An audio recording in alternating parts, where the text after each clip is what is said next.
Candy கிரஷ்ல வர மாதிரி 3 பொருள் ஒட்டுக்கா சேர்ந்தா அந்த 3 பொருளும் காணாம போயிருது. இப்போ ஒரே கலர்ல 3 கார் பார்க் பண்ணிருக்காங்க. அந்த 3 கார் மறைஞ்சு போயிருது. மேட்ச் விளையாண்டுட்டு இருக்கும்போது 3 பசங்க செலிப்ரேட் பண்ணும்போது அவங்க மறைஞ்சு போயிடுறாங்க.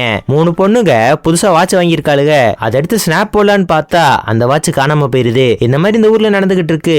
இதனால ஸ்கூல் பிரின்சிபல் என்ன சொல்றாருன்னா, கொரோனா வந்தா எப்படி எல்லாரும் தனித்தனியா இருப்பீங்களோ அதே மாதிரி தனித்தனியா இருங்க, யாரு கூட சேரக்கூடாது அப்படின்னு சொல்ல. ஆனா அந்த இடத்துல எவனை வெடியே போட்டுருவான். அதனால ஸ்டூடெண்ட்ஸ் இப்ப அப்படியே பயந்து ஓடுறாங்க. இதனால அப்படியே நிறைய ஸ்டூடெண்ட்ஸ் காணாம போயிடுறாங்க. இதனால இந்த விஷயம் டிவி சேனல்னு பயங்கரமா ஃபேமஸ் ஆகுது. மக்கள் யாரு தன்ன மாதிரி சட்டை போட்டவங்க கிட்ட பழகிறது கூட இல்ல. வெப்சைட்ல www.com சர்ச் பண்ணா கூட அந்த 3 டபிள்யூவும் மறைஞ்சு போயிருது. வீட்டுல ஒரே மாதிரி கப்பு கூட 3 எண்ணெய் வைக்க முடியல. காய்கறி விற்கிறவங்களுக்குலாம் மிகப்பெரிய பிரச்சனையா போயிருது. 3 காய்கறி சேர்ந்த மாதிரி கூட அவங்களால வைக்க முடியல. 3 ஜெயில் கைதிகளை பிடிச்சி விசாரிச்சுட்டு இருப்பாங்க.